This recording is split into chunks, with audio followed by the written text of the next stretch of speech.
income. Shiftnya Order 24 juga jam. memang banyak ya, karena order rumah makanan waktu masa pandemi itu kan Betul banget. Awalnya cinnamon rolls, karena waktu itu cinnamon rolls tuh lagi hype banget tahun 2016, tahu nggak sih? Oke, jadi Kala ini Gitu. memang dari dulu senang masak sebetulnya atau senang baking? Aduh, masa beli terus sih setiap hari, coba deh bikin gitu. Dan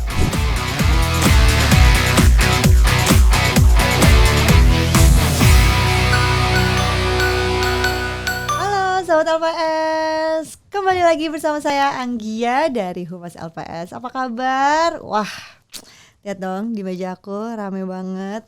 Kapan lagi bisa sambil ngedessert? Lihat nih, aku kasih spill. Sweet dessert needs sweet human like you, like me. Thank you. Aku si penggemar manis, ya kan? Mau cobain dulu. Kayaknya emang aku yang kudet karena ini tuh udah viral dan diomongin di mana-mana. Tapi aku baru cobain. Ini tiramisu, guys.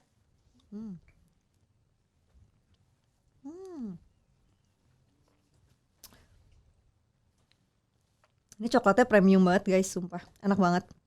Enak banget.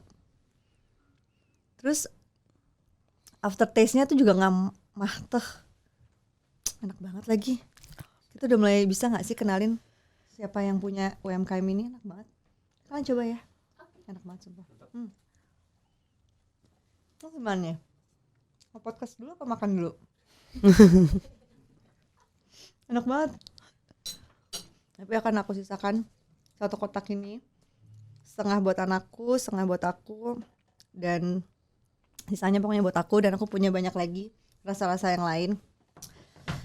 Wow, kayaknya aku seneng supaya nggak belepotan ngomongnya. Thank you. Nah, jadi Sobat LPS, ini namanya dessert box dari Bittersweet. Aku rasa mungkin sebagian besar dari kalian, saya yakin udah banyak yang tahu tentang Bittersweet. Nah, hari ini aku punya kesempatan ngobrol bareng sama Kak Ala. Say hi Kak Ala. Hai. Halo semua. Apa kabar Kak Ala?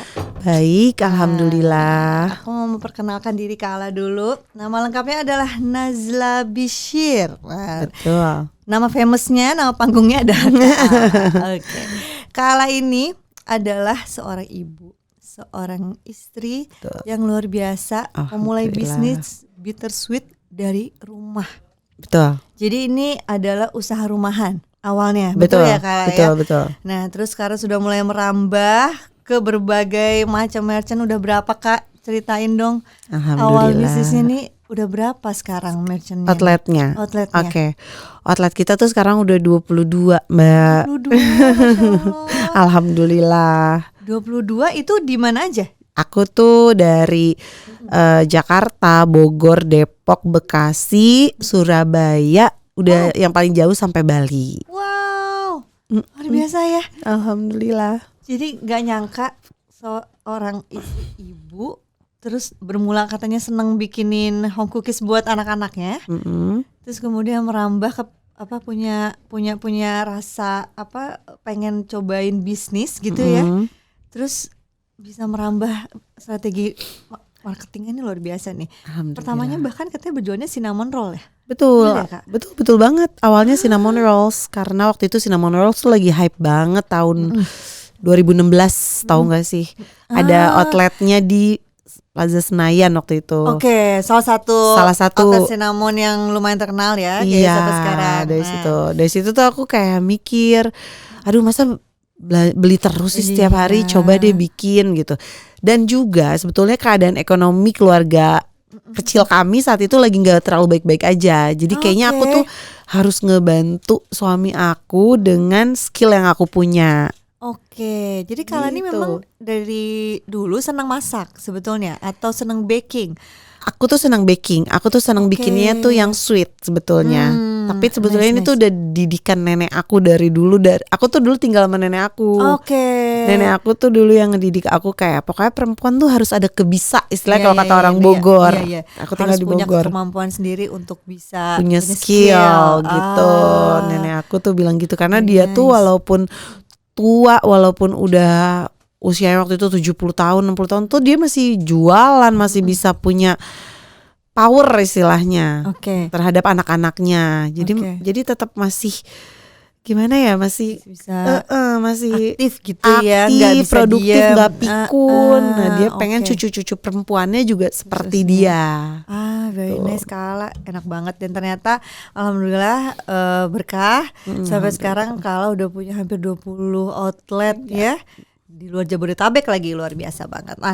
Menurut saya nih sahabat LPS ini adalah salah satu role model UMKM dari rumahan ya, yang bisa kita ambil kisah story-nya dan semoga bisa terinspirasi nih untuk sahabat LPS bisa mencoba bisnis ya mulai dari rumah, ya kenapa enggak ya kan. Kala mungkin kita bridging dulu nih dari pertama ceritain lagi ya. Jadi memilih nama Bittersweet gitu, Bittersweet by Najla ya awalnya. Ini berdiri tahun 2017 tahun bulan 2000, Februari. Bulan penuh cinta ya 2017 sampai sekarang tadi udah dijelaskan juga udah ekspansi dengan beberapa outlet sampai Bali segala ya, ada di Bogor, ada di Surabaya dan ada beberapa outlet juga di Jabodetabek. Dan Bittersweet ini sudah meraih berbagai penghargaan loh, luar biasa banget. Sudah menjadi mitra eksklusif dari GrabFood, kemudian ada Platinum Shopee Member, dan yang terakhir adalah menjadi salah satu brand terviral dari Kumparan di tahun 2020. Wah, luar biasa. Di tahun 2020 itu tuh pandemi loh. Iya. Dan juga one of the most viral UMKM dari Kumparan, luar biasa loh. Ceritain sedikit dong, malah waktu pandemi dimana kita tahu ya itu lagi down-downnya ya. Betul. Pasti punya kisah sendiri nih Bittersweet. Iya banget. Itu pas pandemi tuh kayak jadi salah satu titik balik kita, tahu nggak Mbak? Kita juga nggak ngerti gitu. Kita saat pandemi sebelum sampai Indonesia pun kita udah denger tuh ada virus di Cina. Kita tuh udah yakin ini virus pasti sampai Indonesia gitu. Gimana pun caranya ini pasti sampai deh ke Indonesia. Soalnya kan itu beritanya benar-benar semasif itu saat itu. Nah kita udah susun strategi tuh sama tim. Ini kita gimana ya kalau sampai virus ini sampai ke Indonesia. Sedangkan kan kita ada kitchen kita tuh kan saat itu aku baru punya 1 central kitchen. Sekarang aku punya 3 central kitchen kan. Itu masih 1. Jadi kayak dan shiftnya tuh baru 1. Jadi orang tuh bener-bener tidak jaga jarak gitu loh. Iya. Nah ini gimana ya nanti kalau misalnya pandemi sampai Indonesia, dan akhirnya sampailah ke Indonesia. Nah pada saat pandemi sampai ke Indonesia, aku tuh ngerasa aku berada di 2 sisi mata uang. Karena satu, aku adalah seorang ibu. Satu lagi aku adalah pebisnis yang banyak sekali orang yang bergantung sama aku. Kalau aku ambil sudut pandang sebagai seorang ibu, aku pasti berpikir udahlah bisnis gue tutup aja daripada virus ini makin tersebar. Saat itu aku mikir begitu. Tapi kalau aku ambil dari sisi pebisnis, aku nggak bisa kayak gitu. Yang bergantung sama aku tuh banyak banget.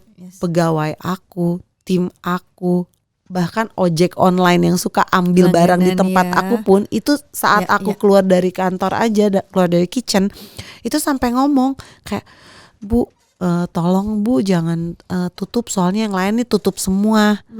Tolong kita cuma ngambil GoFood aja di daerah sini-sini katanya. Aku tuh di situ juga aku mikir kayak, wah kalau sampai Bittersweet tutup lagi bakal tambah kacau lagi. Gimana ya caranya? Akhirnya kita atur. Kita atur dengan sistem. Kayak misalnya shiftnya jangan 1, kita bikin 3 shift 24 jam itu kitchen kerja. Ya ampun. Karena kita mau benar-benar jaga jarak gitu. Dari misalnya 60 pegawai, shift 1 masuk pagi 20 pegawai, 20 pegawai, shift malam 20 pegawai. Itu kita benar-benar ngatur Mbak sampai kebayang sih. Capek banget sampai kayak ya udah pokoknya pakai masker dan ya. akhirnya ya udah alhamdulillah kita berjalan Tapi gitu. alhamdulillah loh, itu order di tahun 2020 masa pandemi sekitar 2 tahun itu luar biasa ya, banyak ya. Luar biasa banget sih. Kita juga Oke. kaget banget responnya kayak gitu ya. Kita Ya, pikir ya, ya. kayak aduh pasti bakal, kita nggak tahu, nggak ada yang tahu Iya, bisnis kita benar. bakal kayak Betul, gimana betul, di betul. pandemi, berita simpang siur kayak gitu Betul, yang bikin betul, kita betul. tegang untuk bangun pagi aja kita udah takut Iya, bakal benar, terjadi apa lagi nih Iya, gitu, iya, siapa iya. lagi yang meninggal ya Iya, kan. iya, waktu itu sempat seperti itu ya. Tapi benar-benar kayak ya alhamdulillah berkah rezeki dari Allah, dan juga mungkin kerja keras tim Bittersweet semua juga, karena kan aku nggak kerja sendiri ya Mbak. Betul, aku kerja betul. tim, nggak bakal aku jadi kayak gini juga kalau nggak karena tim aku. Betul. Itu bener-bener kayak rezeki tuh deras banget mengalir karena kerja kerasnya anak-anak gitu, kerja kerasnya tim Luar aku semua. biasa. Luar biasa itu semalaman tadi ya dengan Betul. pembagian sistem. Shiftnya Order 24 juga jam. memang banyak ya, karena order rumah makanan waktu masa pandemi itu kan memang luar biasa banyak banget, karena memang kita kan di rumah aja ya. Betul. Otomatis tuh kan berinovasi juga pasti kan Kala untuk menyediakan berbagai macam dessert ya. Ini kan tadi nggak hanya yang aku cobain tiramisu, udah berbagai macam nih. Di depan aku ada red velvet dan Iya. berbagai macam rasa yang udah diproduksi sama Bittersweet. Tapi sebetulnya tadi cerita di awal Kak Ala tuh bikinnya kan cinnamon roll. Betul. Terus sekarang beralih. Mm. Ininya dari mana nih? Apa idenya tiba-tiba jadi dessert box aja deh, dengan rasanya juga bukan ini ya. Ini kan Betul. cake ya. Betul. Itu gimana tuh Kak Ala ceritanya? Jadi tuh pada awal-awal aku tuh membuat apa yang aku bisa aja dengan modal aku melihat di internet. Dan yang aku bisa diajarin sama mama dan nenek aku gitu. Aku bikinnya kayak cake jadul, aku bikinnya kayak bolu kukus yang gitu-gitulah. Coba aku jualin gitu. Nah lumayan tuh dari teman ke teman, zaman dulu zamannya pet, masih ingat Iya, gak sih? zaman pet bener. Zaman itu, dan aku tuh malah aku kirimin teman-teman aku. Iya. Kayak Lu gitu. cobain ya. Nah dari 1 bulan sampai 6 bulan aku memulai bisnis, akhirnya keuntungannya aku sisihkan. Gak Oke. aku pakai untuk kalau kayak anak sekarang healing, Iya, self reward gitu. self reward kayak gitu ya.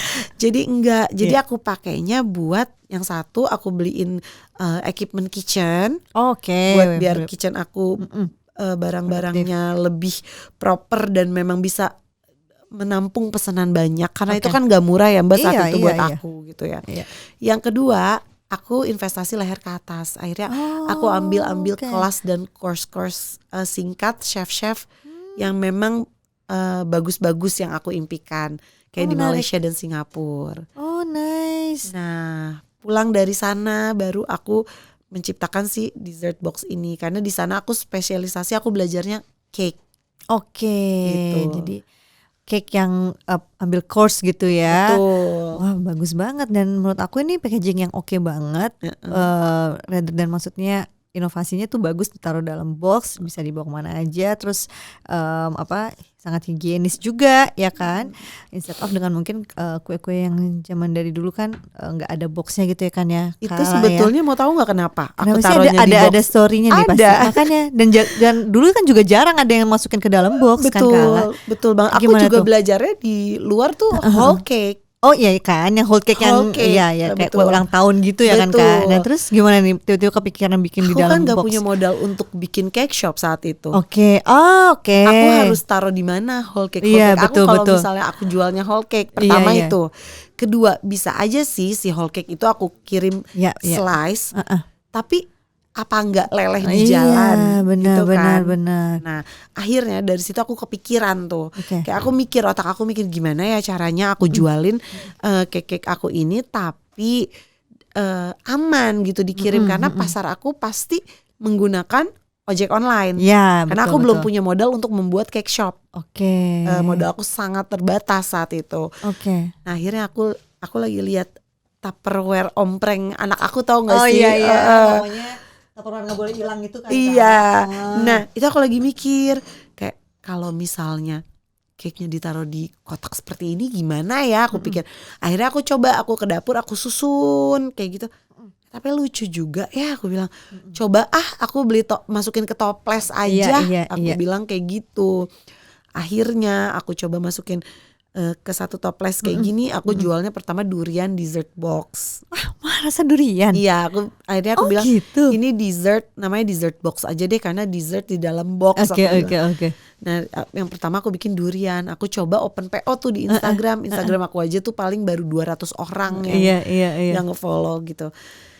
Akhirnya aku coba, kok orderannya ada 100 ya, satu orang bisa pesan 5, satu orang bisa pesan 7.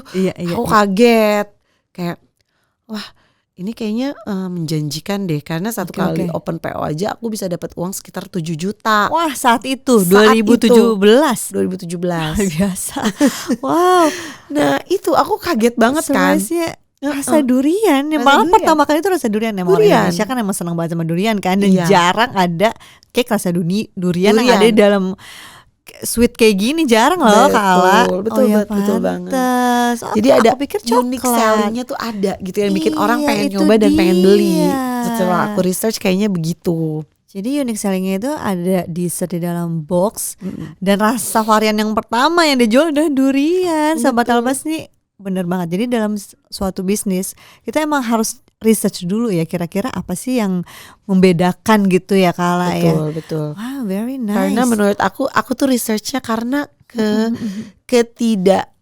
ketidakmampuan aku saat itu. Jadi aku gimana caranya biar aku bisa tetap make money saat itu. Yes. Wow, menarik banget.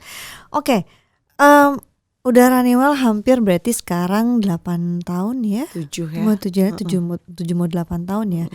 Nah, berarti kan Kala pasti udah mengalami tuh ya dinamika dalam berbisnis, turun, naik, stabil dan lain sebagainya. Nah, Kala sendiri melihat pengaturan keuangan Kala yang tadinya dipegang sendiri sih aku rasa ya 2017 dengan keuntungan sekian 7 juta tadi. Nah, sekarang udah luar biasa, outlet di mana-mana. Gimana sih ngatur keuangannya Kala dari sendiri sampai punya manajemen? Ceritain boleh nggak? Boleh banget.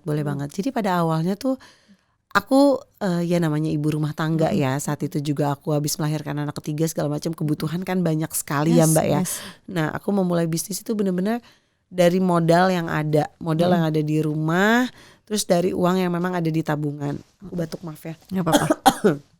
Nah, mengatur keuangan ya semuanya campur-campur lah kayak gado-gado. Pakai ilmu yang ada lah ya. Betul, semuanya dicampur.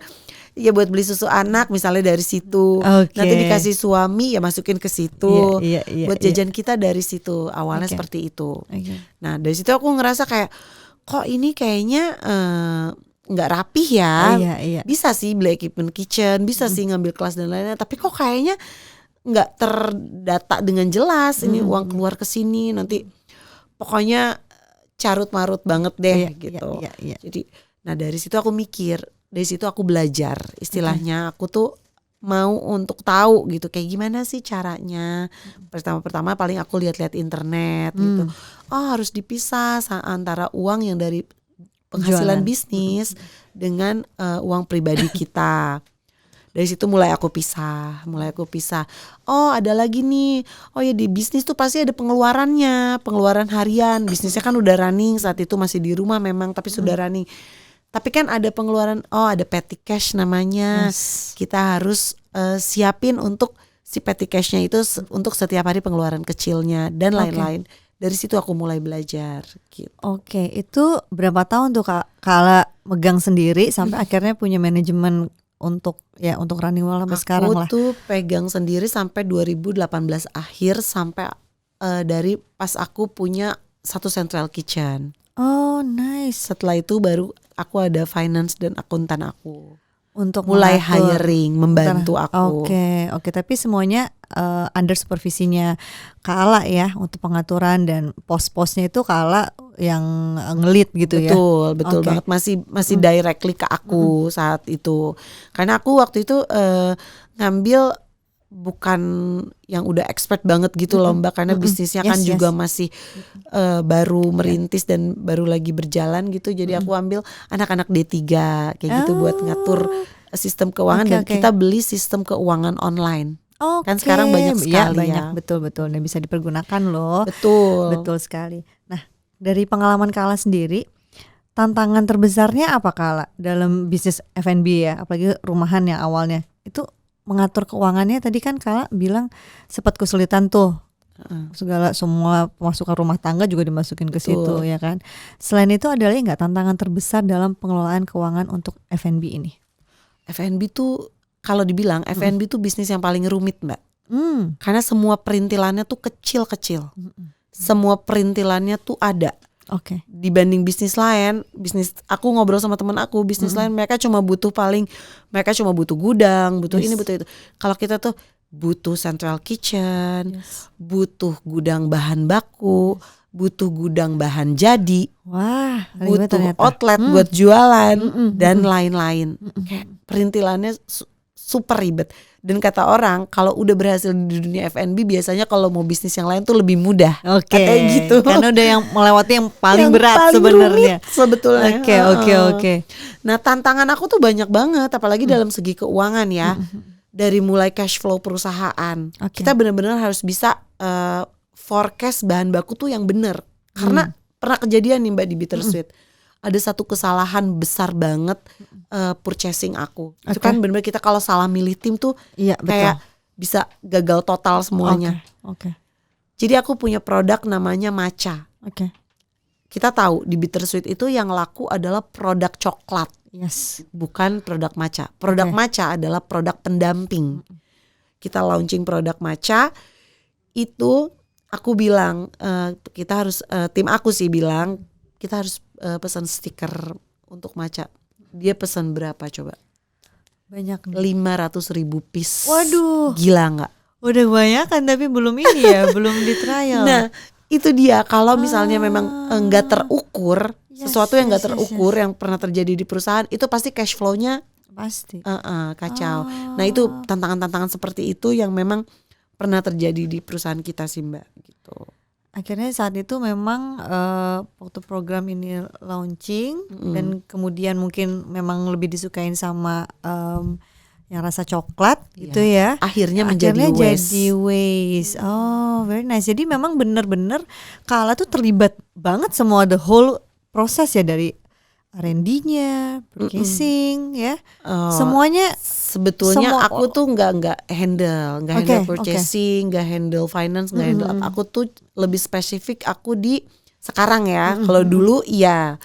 Sekarang aku di R&D dan juga social media. I see. Jadi sekarang dua bidang ini yang Kala fokuskan untuk grow ke depannya. Pelajaran apa yang Kala ambil dari yang tantangan tadi yang cerita soal waktu jual matcha? Jadi ya sebuah bisnis memang harus secara terukur Mbak dalam mengambil keputusan gitu loh. Kita nggak bisa karena di saat kita mengambil keputusan yang tidak terukur baik dari pemesanan bahan baku atau mungkin penempatan outlet atau apapun itu penting banget loh. Nah itu akan menjadi membuat cash flow perusahaan menjadi goyang gitu. Jadi strategi penjualan dengan pengelolaan keuangan itu semuanya harus inline ya. Betul. Dan sebagai owner ya pasti juga tetap harus terlibat dalam pengambilan keputusan itu ya Kala ya. Betul, luar biasa sih. Itu dari rumahan sampai punya manajemen yang sebesar ini luar biasa prosesnya. Alhamdulillah. Sahabat LPS tuh perlu di garis bawahi ya. Mulai bisnis itu nggak ada yang instan, semua tuh berproses, berdarah-darah yang Bittersweet yang sebesar ini aja kalau udah mengalami turun naik dan pasti punya kesalahan juga yang banyak diambil hikmahnya. Kita gitu. Belajarnya justru dari kesalahan Mbak. Betul, learning by mistake ya, and doing ya. Betul banget. Luar biasa. Oke, Kala, jadi setelah tadi mengambil hikmah atas kesalahan yang mungkin tadi pernah dilakukan ya dari strategi marketing itu. Nah terus sekarang ada nggak tipsnya nih Kala untuk mengatur yang namanya pemasukan ya dari yang diambil jadi sebagai keuntungan, mungkin nambah modal untuk ekspansi outlet. Itu gimana pengaturan keuangannya Kala? Boleh di-share sedikit nggak? Oke. Jadi kalau dari pengaturan keuangan sekarang kita sudah lebih rapih lagi ya. Kita udah ada finance, sudah ada apa? Udah ada tim pengeluaran yang memang kas besar untuk bayar supplier, ekspansi outlet dan lain-lain itu kita masuk ke kas besar. Untuk yang dailynya staff kita ada pengeluaran misalnya pengiriman KOL, misalnya produk kepada KOL atau mungkin ada membuat video untuk sosial media, misalkan itu ada budgetingnya juga, Yes, itu kita keluarin produksi ya. dari petty cash yang Oke. untuk yang daily, dan semuanya itu udah lebih tertata, lebih rapih sih semua gitu. Oke. Kalau sekarang. Oke. Kalau biasanya aku yakin sih kalau udah punya manajemen sendiri nggak akan menggunakan apa ya, pemisahan dengan cara yang konservatif atau jadul ya. Pasti semuanya disimpan di mana Kala? Oh iya, kalau aku sih semuanya aku simpen di bank pastinya. Yes, Kalau yes. sekarang karena kita udah ngelewatin banyak banget kan ya dari 2020, 2021, 2022. Dan aku rasa memang yang paling aman bank sih, karena memang ada penjaminnya si LPS ini gitu loh. Karena kita sebagai pebisnis juga kan merasa khawatir ya. Betul. Tabungan kita nih mau ditaruh di mana dan dalam bentuk apa yang memang safety gitu. Betul. Nah, sahabat LPS, jadi untuk yang baru memulai, apalagi sudah running bisnisnya, ya pengalokasian dari keuntungan itu ya lebih baik disimpannya di bank. Produk simpanan yang dijamin sama LPS juga aman dari bentuk tabungan, dari giro dan deposito, aman semuanya dijamin sama LPS di bank manapun yang beroperasi di seluruh Indonesia, sahabat LPS. Jadi nggak usah ragu, simpan saja di bank. Nah, kira-kira Kala udah simpan di bank, udah mulai mencoba produk investasi atau mau dialokasikan di investasi apa gitu, atau belum memiliki kemampuan risiko? Aduh, kayaknya aku masih takut-takut nih. Atau gimana Kala? Itu dia sih, aku tuh masih memiliki, karena aku tuh kalau misalnya mau investasi aku tuh harus tahu bener, harus tahu persis, dan aku harus ini aman gitu. Jadi kalau aku memang taruh uang aku di bank sih Mbak. Masih di bank ya? Paling aku investasinya dalam bentuk mungkin tanah. Oke, itu. masih di properti ya. Properti. Oke, itu very nice tuh. Jadi sahabat LPS, kalau memang sudah punya keuntungan dan pengen mencoba untuk produk investasi, ya nggak apa-apa juga, bagus juga.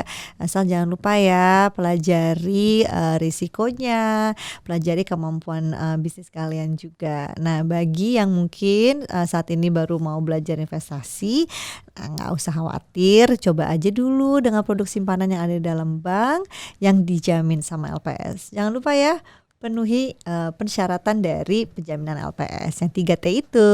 Oke, sip. Sekarang Kala, tadi udah ngomongin soal pengaturan keuntungan, belanja modal dan lain sebagainya ya.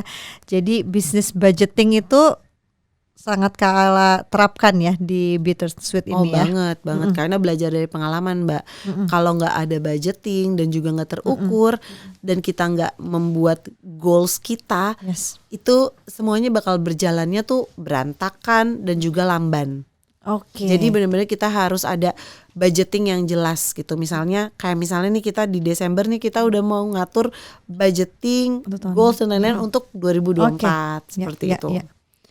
Baik, nah prioritas apa sih? Karena Najla biasanya kan udah mau akhir tahun nih, tahun 2024 pasti kan udah terlihat nih keuntungan Bittersweet selama 1 tahun. Nah, biasanya untuk tahun 2024 nya atau tahun selanjutnya, prioritas apa yang biasanya mau digunakan nih untuk, wah ini dia keuntungan aku tahun 2024 ini, apa biasanya prioritasnya yang mau digunakan?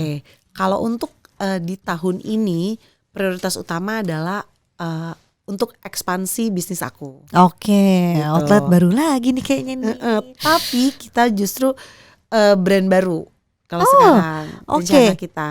Ini boleh di-spill apa ntar dulu nih? Pokoknya dessert juga sih pasti. Dessert juga. Very nice. Bittersweet juga punya yang ini loh, asin ya. Betul. Biasanya aku mau cobain rasa asinnya nih. Gak manis-manis semua kok. Very nice. Sobat LPS, kita akan masuk ke segmen 2. Nah, kayak apa sih nih, kita mau ngobrolin soal lebih lanjut lagi tentang pengelolaan risiko dan utang usaha. Check it out. Sahabat LPS, kita akan ngobrol lagi, ngulik lagi tentang bisnisnya Bittersweet sama Kak Ala langsung, ownernya luar biasa. Jadi kita ngobrol di awal bagaimana Bittersweet berkembang melalui segala macam dinamikanya. Kak Ala sebagai owner juga udah melewati proses itu, luar biasa, banyak banget ilmu yang bisa diambil oleh sahabat LPS. Nah, sekarang Kak, kita akan ngomongin soal ekspansi. Oke. Pasti waktu kala nambah outlet gitu ya, pasti kan ada pertimbangan-pertimbangan yang artinya nggak harus semua keuntungan dialokasikan ke sana. Iya. Punya ini nggak sih Kak, pengambilan keputusan akhirnya oke deh kayaknya mungkin mengambil utang gitu ya, utang produktif lah untuk keberlangsungan atau ekspansi usahanya Kak Ala. Cerita sedikit dong Kak Ala. Iya, pasti kalau yang memang namanya utang produktif ya, yang memang utang yang memang buat kita menghasilkan uang lagi. Jadi itu malah kita sangat sangat gencarkan istilahnya, kayak misalnya penambahan ekspansi untuk outlet gitu kan ya. Dan yang pastinya seperti aku bilang tadi, pastinya terukur di daerah-daerah yang memang titik-titik yang sudah kita survei bahwa daerah-daerah itu memiliki basket size untuk belanja dessert yang sesuai dengan target pasar kita. Gitu. Sebetulnya kan bisa dilihat kan dari algoritma, boleh sebut platform nggak sih? Salah satu platform lah. Gitu. Seperti itu. Jadi waktu itu pertimbangannya waktu mengambil utang produktif lebih kepada waktu mau membuka outlet ya Kak? Iya, kita lebih ke situ dari mau membuka outlet. Karena kan gini loh Mbak, di saat kita membuka satu outlet itu kan kita harus udah siap dengan semua resikonya, dengan semua dramanya, drama pasti. Pegawai ya pasti dan dengan semua barang-barangnya, inventorinya yang memang harus kita cek daily, tim kita cek daily dengan semua salesnya dan lain-lain gitu. Jadi kita utang produktif yang kita gunakan itu juga kita harus udah siap gitu loh dengan semuanya. Apakah si utang produktif ini bisa digunakan untuk menghasilkan laba atau profit? Betul. Gitu. Again ya, dari prinsipnya ada utang ya, utang itu kalau kita punya utang tapi produktif, yang pasti utang itu harus dibayarkan kembali kan gitu ya kan Kak? Betul dong. Ya, itu prinsip bisnis. Iya, dan harus menguntungkan pastinya. Tapi boleh di-spill nggak? Jadi utang itu Kakak ambil dari keuntungan atau yang memang sudah dialokasikan, atau mungkin Kakak cari dari partner, investor? Oh enggak. Ya kebetulan sampai saat ini kita masih berdiri sendiri, alhamdulillah. Very nice. Jadi dari keuntungan yang memang kita putarkan gitu. Sebenarnya banyak sekali sih ya investor-investor yang ingin meminang kita, tapi kita tuh pengen kalau misalnya bekerja sama memang sama yang sevisi semisi ya. Gitu loh. Jadi kita nggak mau juga kayak kita yang di drive atau gimana, karena ini bisnis nih anak aku sendiri gitu. Yang kita bayangin kalau misalnya kita ngegedein anak terus anaknya udah dewasa, ada yang ngambil terus rasanya gimana gitu kan, dia yang ngatur gitu kan rasanya. Iya. Ini menarik banget loh, ini di luar dari konteks ya, tapi memang ada bedanya ya. Kalau usaha itu ada apa ya, ada cintanya si owner, ada jiwanya. Benar. Betul. Apalagi tadi kan kalian ini seorang ibu, jadi ini kayak anak keempatnya ya, bener ya? Anak kelima, masya Allah. Anakku udah 4. Luar biasa, nggak kelihatan cukup sama sekali. Jadi kayak anak kelimanya, bagaimana membesarkan bisnisnya sebagai seorang anak. Jadi cintanya, jiwanya itu tuh beda banget. Betul. Saat jatuhnya kita obatinnya. Nah, jadi sampai sehat lagi. Aduh, itu penting banget sih, menjadikan usaha kita itu sebagai bagian dari diri kita, sehingga waktu mengambil keputusan, mencari partner, mencari investor, itu seakan-akan dia ini emang anak kita gitu ya. Jadi kita mau ngasih yang terbaik memang buat anak kita. Karena kan tujuan pebisnis itu beda-beda loh Mbak. Ada yang memang tujuannya hanya profit saja. Ada juga yang memang tujuannya kepuasan hati saja. Bittersweet apa? Bittersweet profit pastinya, tapi juga melanggengkan ini menjadi sebuah warisan untuk anak aku tuh ada banget gitu di sini. Jadi dalam banget sih. Jadi benar-benar aku ngerawatnya tuh benar-benar. Mungkin bisnis aku yang nanti nih habis Bittersweet yang aku bilang brand baru aku nggak tahu aku bisa treat kayak Bittersweet atau enggak, belum tentu. Yes. Tapi yang penting nanti anak-anakmu bisa meneruskan legacy mamahnya. Betul. Memberikan diferensiasi mungkin untuk Bittersweet bisa lebih maju lagi. Luar biasa banget ya. Dan semoga anaknya mau, itu paling penting. Anaknya mau. Karena anak sekarang itu benar-benar pikirannya udah. Anakku yang pertama sih udah ngomong gak mau. Oh gitu. Karena dia benar-benar beda visi misi banget sama aku. Anakku yang kedua mau. Nah Nah, coba kita cari nanti anaknya Kak Najla yang mana yang bisa meneruskan nih usaha Bittersweet ini. But by the way, yang namanya usaha itu pentingnya kasih sayang seorang ownernya ya untuk bisa meneruskan jangka panjang. Jadi punya bisnis yang sustain itu penting. Jadi bukan hanya mengukur dari profit. Wah, Betul. Itu harusnya pertanyaan yang aku tanyakan di awal tadi. Thank you Kak Ala. Oh, very nice. Oke. Tadi Kak Ala udah sebutin tuh berbagai macam risiko yang mungkin Kak Ala hadapin dalam memiliki utang produktif. Nah, gimana caranya meminimalisir risiko? Nggak harus utang ya Kak. Mungkin ada lagi nggak kira-kira risiko-risiko apa dalam berbisnis khususnya untuk F&B ini yang Kakak udah mitigasi dan kayaknya yang ini aku bisa lakukan untuk meminimalisir gitu. Strategi-strategi apa Kak Ala? Oke. Jadi yang aku bilang tadi seperti di awal aku bilang, semuanya harus terukur. Kalau misalnya apalagi dalam pemesanan bahan baku. Yang kedua, apa aja sih mitigasinya? Kalau misalnya dunia F&B pasti kan kita butuh outlet, gitu ya. Kita harus tahu titik-titik outlet yang memang sesuai dengan pasar kita, sesuai dengan bisnis kita, sesuai dengan harga apa yang kita jual.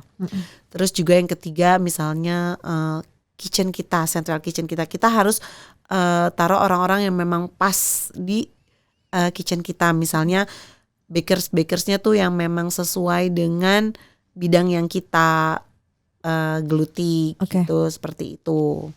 Very nice. Keamanan dari gudang, keamanan semuanya dari ya. Gudang juga itu penting banget karena kan gudang tuh aset kita ya. Iya. Gudang tuh isinya adalah ya aset perusahaan ada di situ gitu loh. Terus juga central kitchen kita pastinya juga itu. Kalau ada berapa sih pegawainya sekarang by the way? Kita sekarang 500 orang sih. Alhamdulillah.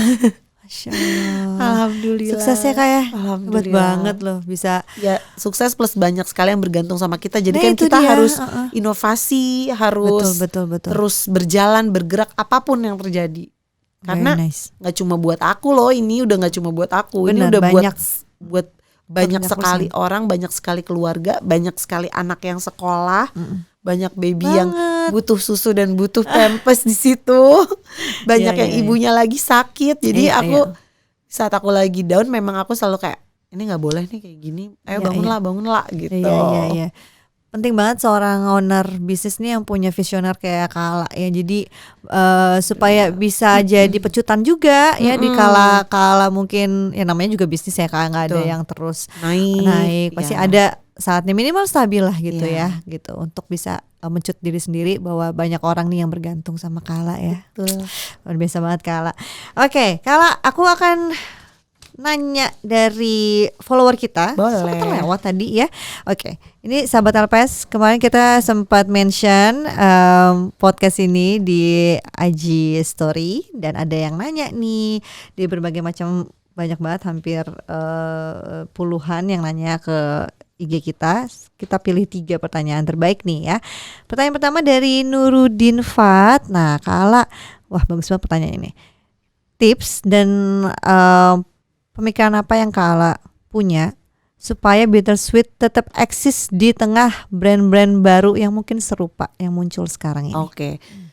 Memang banyak banget ya. Sekarang tuh tren dessert F&B itu sangat cepat banget gitu ya. Gimana caranya sih kita nggak ketinggalan dan kita tuh nggak dilupakan gitu ya, kan. Betul. Aku juga nggak mau kan sebuah bisnis viral terus habis itu hilang gitu kan. Betul. Alhamdulillahnya sampai 7 tahun ini ya Bittersweet masih tetap ada dan masih berisik di kuping yang lain.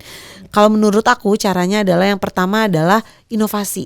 Kita tuh nggak pernah berhenti yang namanya inovasi. Pasti ada aja yang kita lakukan di saat kita lagi anteng-anteng, habis itu kita bikin ini, bikin itu.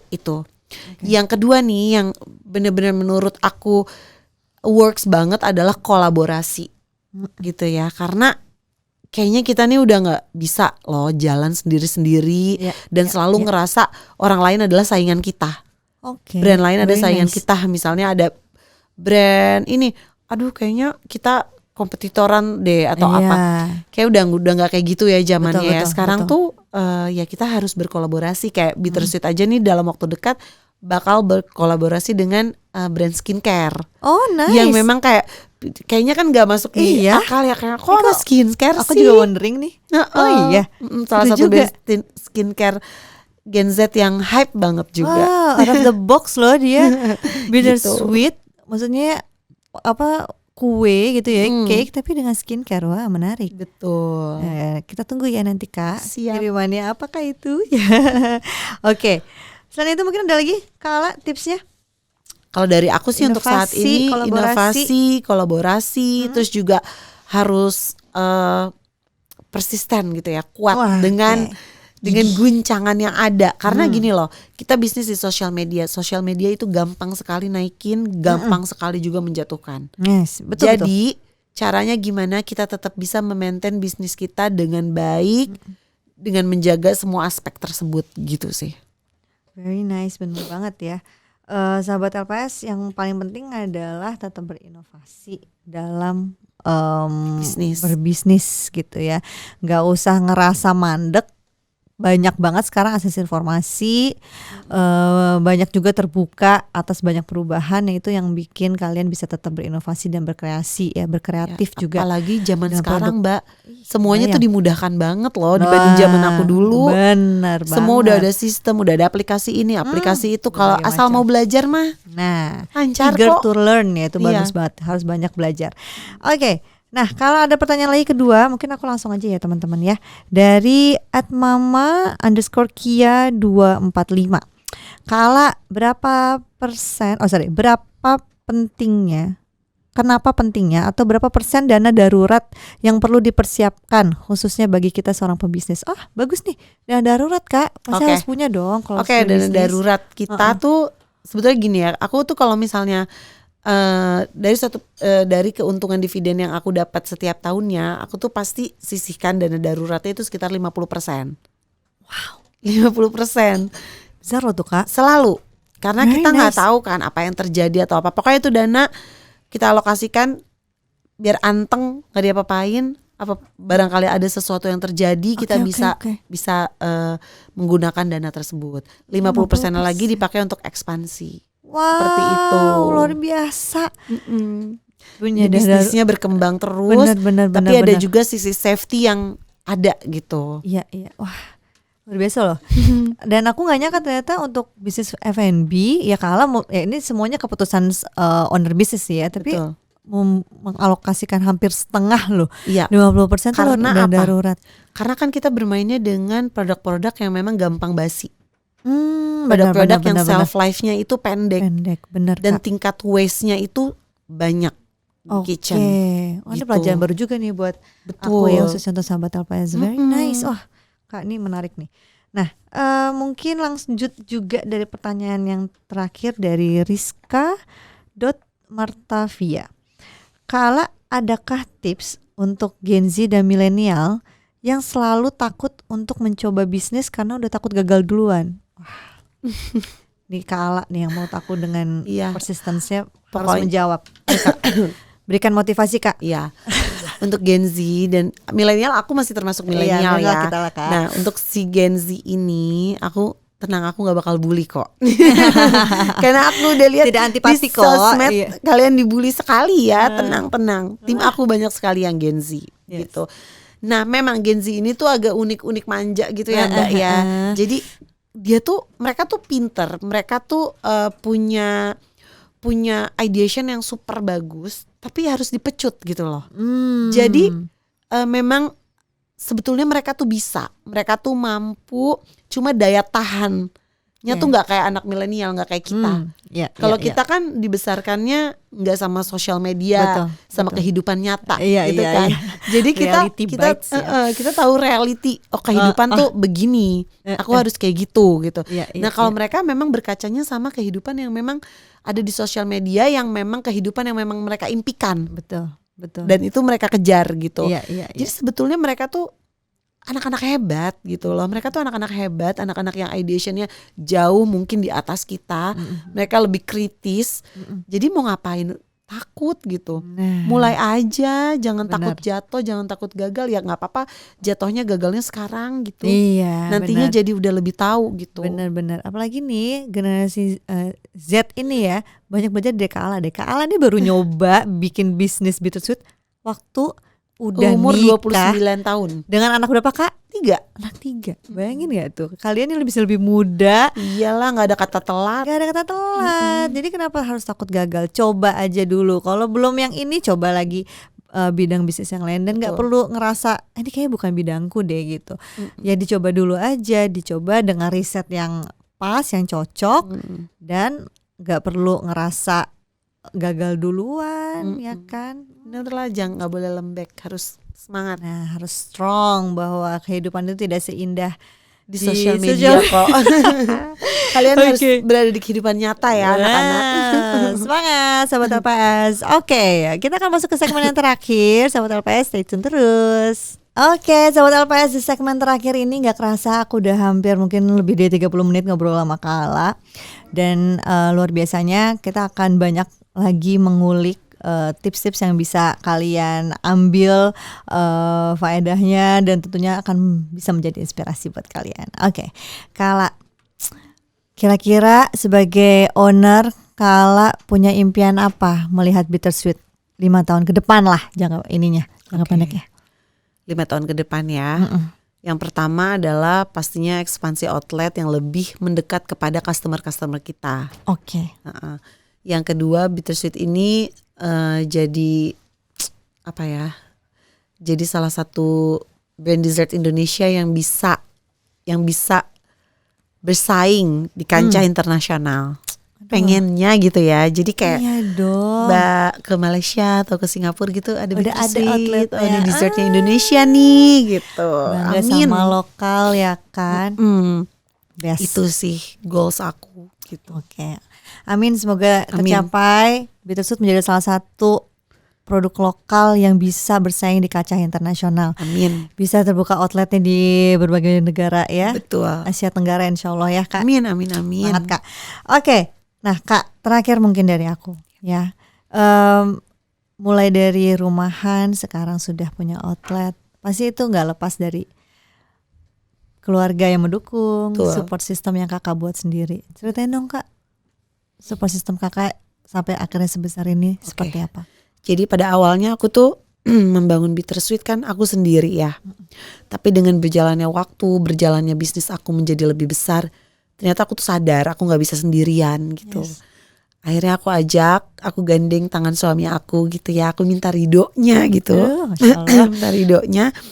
Gimana nih kalau kita ngejalanin bisnis ini bareng-bareng gitu. Karena kayak aku gak mampu deh kalau kamu gak ikut di sini gitu. Dan bisnis ini gak akan menjadi besar, gak akan menjadi berkah juga gitu. Akhirnya aku ngobrol sama dia dan dengan besar hati gitu suamiku mau meninggalkan bisnisnya untuk membesarkan ini bersama-sama. Alhamdulillah. Nice. Gitu. Dan akhirnya sebetulnya yang paling capek di bisnis ini adalah suami aku karena dia tuh bagian mikirnya, dia bagian untuk operasionalnya gitu ya. Nah, dan aku tuh sebenarnya yang tampil gitu, dan juga yang membuat resepsi, gitu. Tapi kan membuat resep semua orang bisa membuat resep enak gitu. Tapi untuk menjalankan bisnis ini menjadi sustain, menjadi besar dengan strategi-strateginya itu kan yang kita butuhkan dan rasanya memang butuh tambahan support system lagi nih ke depannya untuk menaruh beberapa profesional di manajemen bisnis aku. Kita sekarang udah ada 1 sih. Very nice. Itu bagus banget. Sahabat apa yang perlu digarisbawahin dari ceritanya Kak Ala tadi adalah menciptakan support system, menjaga dan menempatkannya untuk keberlangsungan usaha. Dan kenapa enggak ya support system yang mungkin dari lingkungan terdekat ini menjadi partner kita dalam berbisnis ya. Betul. Luar biasa tadi ada mungkin Kala suaminya, ada adik aku juga yang memang ada adiknya Kala dia juga di bidang bisnis. Ini jadi udah seperti family business, tapi kan adalah orang-orang yang kita percaya sendiri ya Kak ya.